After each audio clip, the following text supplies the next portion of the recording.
Kembali lagi dengan Mimin. Mari kita lanjutkan spoiler sebelumnya. Di sisi lain, kemampuannya untuk mendeteksi mangsanya juga luar biasa. Sejujurnya, aku tidak pernah berpikir aku bisa mengalahkannya dalam hal itu.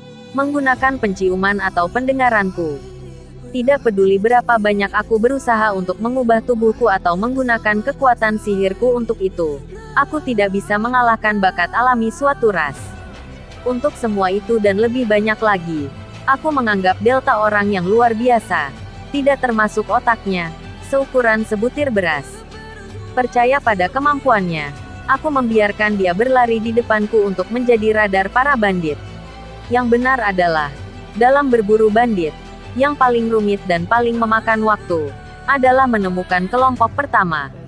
Jadi, mudah bagiku untuk membiarkan Delta membimbingku kepada mereka. Delta mulai mengibas-ngibaskan telinga dan ekornya. Itu tandanya ada bandit di dekat sini. Delta meningkatkan kecepatannya, mengubah postur tubuhnya dari 2 menjadi 4 kaki dan berlari menembus pepohonan. Melompat langsung ke cahaya yang terlihat di kejauhan. Segera, teriakan terdengar. Aku bergegas ke sana. Tetapi ketika aku mendarat sudah ada beberapa bandit mati di tanah. Dan banyak lainnya melarikan diri di sekitar api. Aku tahu ini akan terjadi. Saat berburu bandit dengan Delta, ada keuntungan berburu bandit dengan Delta secara alami juga ada kerugiannya.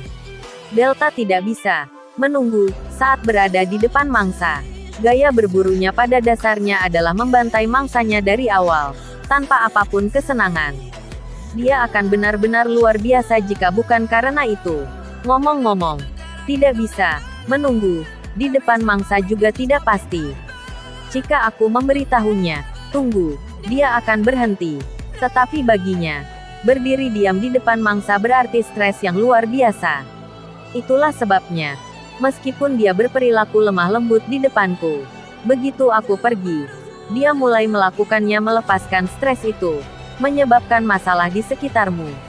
Misalnya, naik di atas gama, menebang pohon di belakang kabin atau memakan semua sayuran di ladang.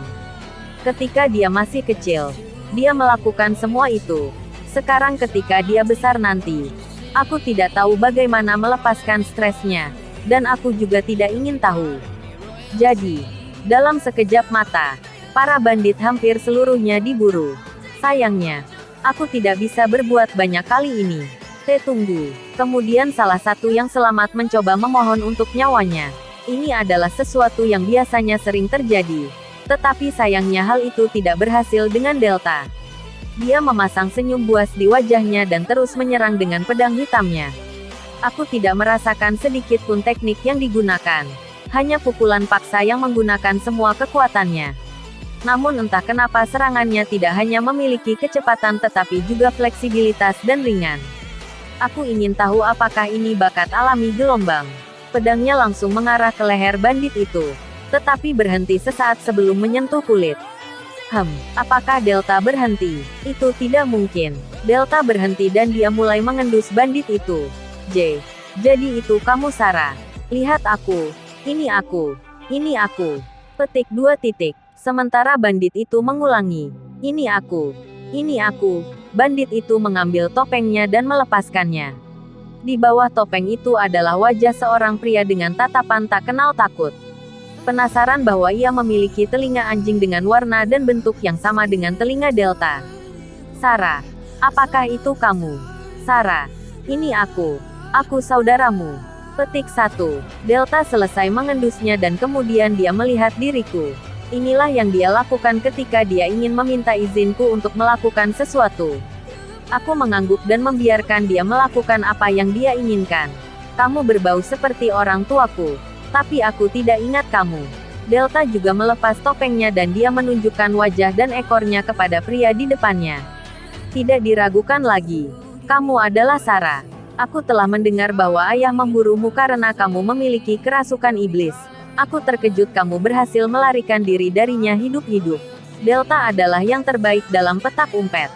Delta, apa itu nama barumu? Ayo, selamatkan aku dari yang satu ini. Itulah gunanya saudara. Kan? Kata pria itu. Melihat Delta seolah mencoba menggodanya. Mendengar itu, Ekor Delta gemetar mengancam. Ah, dia marah. Aku tidak membutuhkan saudara yang lemah. Tunggu. Tunggu. Aku tahu kamu selalu kuat. Aku selalu mengenali kekuatanmu saat kamu masih kecil. Bahkan ayah kita yang keras kepala berencana menjadikanmu bos berikutnya jika kamu bukan wanita. Selain itu, kamu sudah menyembuhkan diri dari kerasukan iblis itu, bukan? Jika aku berbicara dengan ayah tentang itu, aku yakin dia akan membiarkanmu kembali. Bagaimana menurutmu? Petik 2. Jika aku ingin kembali, aku akan melakukannya sendiri. Itu benar. Ya, kamu benar. Beginilah kamu. Jika kamu mau, aku bisa memperkenalkanmu kepada master yang layak untuk kekuatanmu. Jangan terlalu kaget. Tapi sekarang aku bekerja untuk serigala legendaris Getan. Petik 2. Ritme gerakan ekornya berubah lagi. Ini dia lakukan ketika dia super kesal. Apa kamu kenal Getan? Dia bertanya. Tidak kenal. Delta berkata dengan ekspresi serius. Ya, itu masuk akal. Apa kamu sedang bercanda? Aku berbicara tentang Getan serigala besar yang legendaris. Yang bahkan ayah kita tidak bisa mengalahkannya. Dia adalah pejuang paling kuat dari ras serigala. Jika kamu aku kenalkan, kamu bahkan mungkin menjadi salah satu kekasihnya dan aku tidak kenal dia. Aku tidak tahu apa yang kamu bicarakan. Berhenti menggonggong, lemah. Kata Delta. Memotong kepala pria itu bahkan tanpa membiarkannya selesai berbicara. Kepala bandit itu terbang di udara. Bukankah dia saudaramu? Delta melihat dengan wajah sangat pemarah di kepala bandit itu. Tapi kemudian, dia melihat ke arahku dan tersenyum sambil mengibas-ngibaskan ekornya. Lemah seperti dia adalah rasa malu klan kita. Aku senang aku bisa membunuhnya. Ah, bagus. Hanya itu yang bisa aku katakan. Aku akan menganggap ini adalah bagian dari perbedaan budaya antara ras. Beastmen adalah ras yang dibagi menjadi beberapa spesies. Tetapi ada 8 spesies hukum yang didominasi terkuat. Yang paling penting dari semuanya adalah yang terkuat. Dan yang mengikuti dia adalah orang yang paling baik dalam berburu. Delta termasuk dalam salah satu ras stereotip super itu. Sedemikian rupa sehingga aku bertanya-tanya apakah ada Beastman yang lebih Beastman daripada Delta. Pokoknya, meskipun tidak semua orang berpikir sama tinggi dan bersemangatnya dengan Delta, itu berpikir sendiri. Itu biasa di antara Beastman. Belum lagi kemampuan fisik mereka sangat rumit sejak lahir. Kapasitas fisiknya tinggi. Kecepatannya, 5 indera dan refleks berkembang dengan baik. Memiliki kekuatan magis yang tinggi dan dapat hidup lebih lama. Kalau saja mereka bukan orang bodoh, mereka bisa menjadi penguasa dunia. Tetapi karena pemikiran ini bahwa kekuatan adalah segalanya, ketika mereka menderita kelebihan populasi, mereka mulai berkelahi di antara mereka sendiri untuk mengurangi jumlah mereka. Dan dari waktu ke waktu ketika seorang pahlawan muncul dalam ras yang menyatukan semua ras lain, mereka mulai mencari masalah dengan elf dan manusia, meskipun kemudian mereka kembali seperti semula. Sebenarnya mereka selalu menang di awal, tapi kemudian persediaan mereka habis dengan cepat. Mereka tidak dapat mengatasi dan orang-orang mereka mati atau kembali ke rumah mereka. Sama saja pola berulang-ulang. Tentu saja, di antara mereka ada juga ras Beastman dengan baik intelijen. Baik atau buruk, semuanya bervariasi. Faktanya, ras Yukime, rubah, terkenal sebagai salah satu ras paling cerdas. Jika kamu memiliki ras cerdas di pihakmu, mengapa kamu tidak mendengarkan mereka? Sebenarnya lakukan pada awalnya.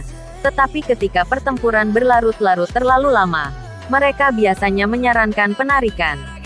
Tapi karena kekuasaan adalah segalanya bagi ras lain, mereka diperlakukan sebagai pengecut dan mereka tetap menyerang. Bahkan naluri mereka memberi tahu mereka bahwa kekuatan adalah segalanya. Ada beberapa yang menghormati hukum negara dan bekerja dalam pekerjaan lebih keras, seperti di pabrik. Tetapi pada akhirnya di kepalanya adalah pikiran itu kekuasaan adalah segalanya. Mereka tidak melampaui garis itu. Ya, lebih baik kamu setidaknya mengingat saudaramu.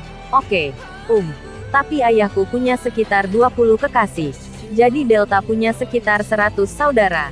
Petik 2. Ah, baiklah. Maka tidak ada masalah jika salah satu menghilang.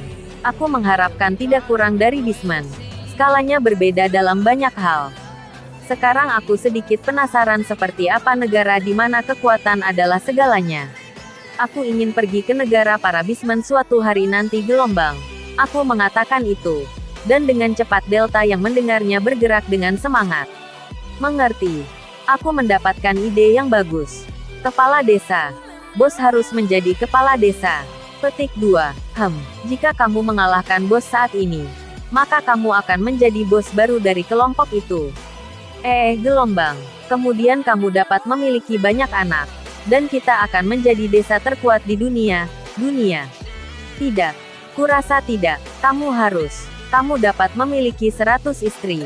Buat banyak keturunan dan jadilah yang terkuat di dunia. Ayo pergi bos. Bos akan menjadi pahlawan hebat dan kita akan menaklukkan dunia. Tidak, lupakan saja. Ayo kembali ke kota. Aku tidak mau. Jangan, tidak mau. Dong. Gelombang. Setelah itu, aku menyeret Delta ke kota. Dan beristirahat. Terima kasih telah menonton videonya. Yang belum subscribe di subscribe dulu guys. Dan jangan lupa nantikan spoiler selanjutnya.